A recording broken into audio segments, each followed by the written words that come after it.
Now, hopefully we're never in a situation where we're on the verge of losing control of an airplane, but it can and does happen. So it's important to know how to properly recover an airplane from an unusual attitude. And the FAA tests us on this in the private pilot practical test, and they expect us to be able to recognize and then be able to recover from this unusual attitude.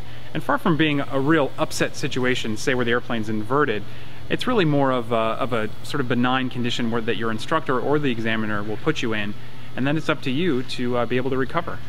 Now, recognizing you're in an unusual attitude is the first difficulty with this maneuver. When you're actually practicing it, it's not hard, but the idea is, of course, that we want to relate this to the real world, and that can be difficult, actually recognizing that something is going wrong. But the nice thing is that the instruments indicate, of course, the same things regardless. So if you begin to recognize what's going on with the instruments, you'll begin to recognize when it's possible to have one of these situations occur to you. Let's say your CFI is now asking you to demonstrate the maneuver. They will ask you to close your eyes or put your head down, and they'll start going up and down and every which way. And then at some point they'll say, recover, and they'll let go of the airplane. At this point, your job is to recognize your situation. And you do that immediately, most critically, by looking at the airspeed indicator. If the airspeed indicator indicates a low airspeed or decreasing airspeed, like is happening here, the first thing you want to do is immediately go full power. That gives you the best success of avoiding a stall. Then what you're going to do is simultaneously lower the nose and level the wings. Now let's say the airspeed is increasing quickly or is at a high rate already. The absolute first thing you want to do is quickly pull off power to idle. Then you're going to level the wings and pull out of the dive. Now why is it important to level the wings first?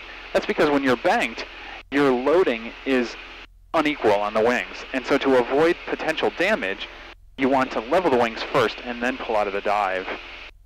Now at no point in this maneuver should you ever really rely on the attitude indicator, the exception being if you're flying a glass airplane, which there's no gyros, because the gyro and the attitude indicator will tumble in an unusual attitude, and then it's going to be unreliable, and the worst thing you can do is rely on that when it's telling you the wrong information.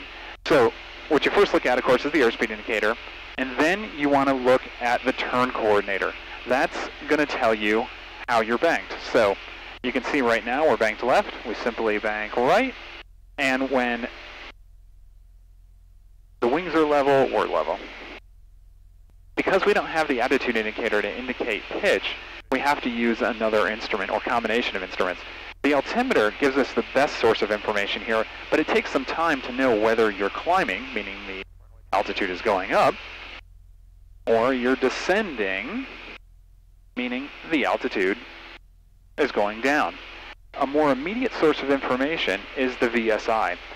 But remember, the VSI lags an indication. So if you're trying to level the VSI to recover, you will constantly be overshooting. Instead, you want to look for the point when the VSI stops and reverses course. So we'll push down, it stops right there, reverses course, and that's when we're level.